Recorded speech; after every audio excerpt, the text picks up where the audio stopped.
Hari ini kita akan belajar gimana cara memanajemen fokus ke tingkat lebih pro. Kalau kita berbicara tentang fokus, kita pasti akan selalu ingat dengan Kobe Bryant atau mungkin LeBron James, Stephen Curry, atau pemain idola kalian yang emang fokusnya di game itu luar biasa. Dan aku ada nih cara atau metode untuk meningkatkan fokus, manajemen fokus secara instan saat itu juga dan efeknya saat itu juga. The Quiet Eyes. Seperti apa itu? Selamat datang di Fakta Basket. Sebagai atlet basket, kita pasti akan menemukan atau dipertemukan malah dengan momen-momen dimana fokus kita dibutuhkan gitu. Dan fokusnya nih secara lebih. Kayak misalnya nih, kalian di final game gitu. Itu kan pasti banyak gangguan dari supporter lah, dari atmosfer sendiri laga final tersebut, dari temen bahkan ataupun dari musuh. Itu kan membutuhkan fokus luar biasa. Atau mungkin kalian di momen seperti tembakan kalian atau free throw kalian, itu sangat menentukan untuk kemenangan tim kalian. Nah, itu membutuhkan fokus yang lebih ketimbang seperti biasanya. Nah, kalian bisa menggunakan namanya Quiet Eyes. Nah, Quiet Eyes ini pada konsepnya atau pada dasarnya intinya itu seperti kinerja di scope pas kalian main PUBG. Kalian pernah main PUBG kan? Kalian kan pasti kalau misal pakai sniper itu ngebutuhin scope. Entah itu scope jarak kali 4 atau mungkin kali 6 atau mungkin kali 8, kita butuh scope. Buat apa? Buat ngefokusin dan mempermudah target kita untuk nembak ke musuh, ya kan? Karena kalau misalnya kita nggak pakai scope nih, kita bakal akan kesusahan gitu, akan gampang nge-distract karena kecil objeknya. Dan tapi kalau misal kita pakai scope, kita akan menemukan atau lebih gampang ngarahin target musuh gitu. Nah, ini sama juga kayak di basket. Saat kalian menggunakan Quiet Eyes, kalian akan bisa fokus dan melihat secara luas single area yang kalian inginkan. Misalnya kalian free throw nih, yang kalian lakukan adalah harus melihat ring dengan fokus penuh, ya kan? Kalau misalkan nggak pakai Quiet Eyes nih, kalau misalnya kita cuma ya udah kita syuting aja gitu, nothing tulus, it's okay, itu bagus. Tapi akan lebih bagus lagi kalian misalkan pakai Quiet Eyes. Jadi Quiet Eyes ini akan memperfokus pandangan kalian biar tidak ke distract dari gangguan manapun gitu. Jadi kalian cuma lihat ring tok, nggak ngeliat sama sekali yang lain, jadi fokus pol. Nah, itulah tujuan Quiet Eyes. Secara saintik juga, kalau misal Quiet Eyes ini akan mengaktifkan atau mempermudah kinerja otak bagian belakang yang bertugas sebagai pengatur fokus secara mendalam gitu.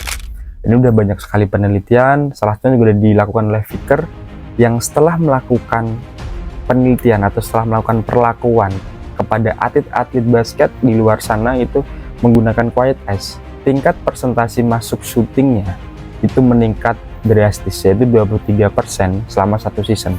Gila, selama satu season tuh bisa 23%, itu peningkatan yang nggak sedikit, itu luar biasa gede. So Quiet Eyes ini tuh sudah tidak bisa dilakukan, bahkan ini masih sering atau mungkin masih jarang digunakan ya, karena masih belum banyak yang mengetahuinya. Padahal ini powerful sekali dan nggak perlu alat sama sekali. Kalian cuma perlu menambah titik fokus ke target yang ingin kalian fokuskan gitu. Kayak misal ring, ya udah fokusin ke ring. Karena dengan cara ini, dengan Quiet Eyes ini memaksa otak bagian belakang seperti yang aku jelasin tadi untuk lebih fokus hanya ke area tersebut, jadi nggak ke distract dari manapun gitu.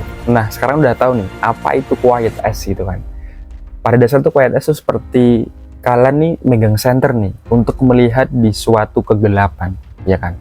Nah, kalau misalnya kalian pakai center kan, pasti yang difokusin atau yang bisa kalian lihat itu pasti yang disenterin aja kan.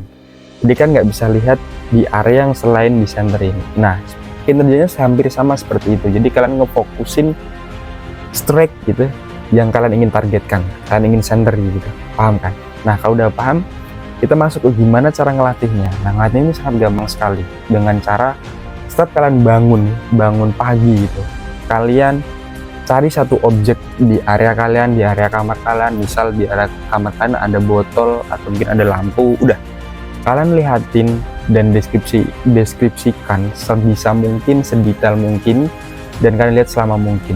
Kayak misal ada nih di kamarku ada botol gitu, warnanya hijau, ya udah aku liatin terus, kemudian aku deskripsiin botolnya warnanya hijau, bentuknya seperti ini, isi airnya seperti ini, dan terus sedetail mungkin yang bisa kalian ucapan bisa kalian deskripsikan. Nah, itu akan ngelatih kalian tiap hari. Kalau misalnya kalian bener-bener ngelakuin ini, itu bangun tidur ngelakuin ini cuma 10 menit lah, nggak usah lama-lama, itu 10 menit terus menerus, itu akan ngebiasain otak kalian bakal melihat ke suatu titik benda lebih fokus. Kalian udah biasa ngeliat botol, kalau misalnya ngeliat ring akan juga sama gitu. Bahkan tingkat advance-nya kalian bisa mendeskripsikan atau menganalitik, oh ring tuh membidiknya harus gimana nih, syutingku harus gimana ya, harus dikenakan di bagian mana, atau mungkin harus seberapa parabolnya, itu bisa akan secara sendirinya akan muncul gitu. Nah, itu adalah cara buat memanajemen fokus kalian. Jadi praktekkan, jangan cuma didengerin, karena balik lagi seperti yang gue bilang di video sebelumnya, semua yang gue jelasin ini adalah semua tools atau alat yang bisa kalian pakai buat hasilnya biar lebih bagus. Ya gimana caranya, ya nggak ada cara lain selain latihan. Oke, jangan lupa ikutin terus channel ini guys. See you next video, subscribe, jangan lupa dinyalain juga loncengnya. Sampai jumpa, semoga bermanfaat.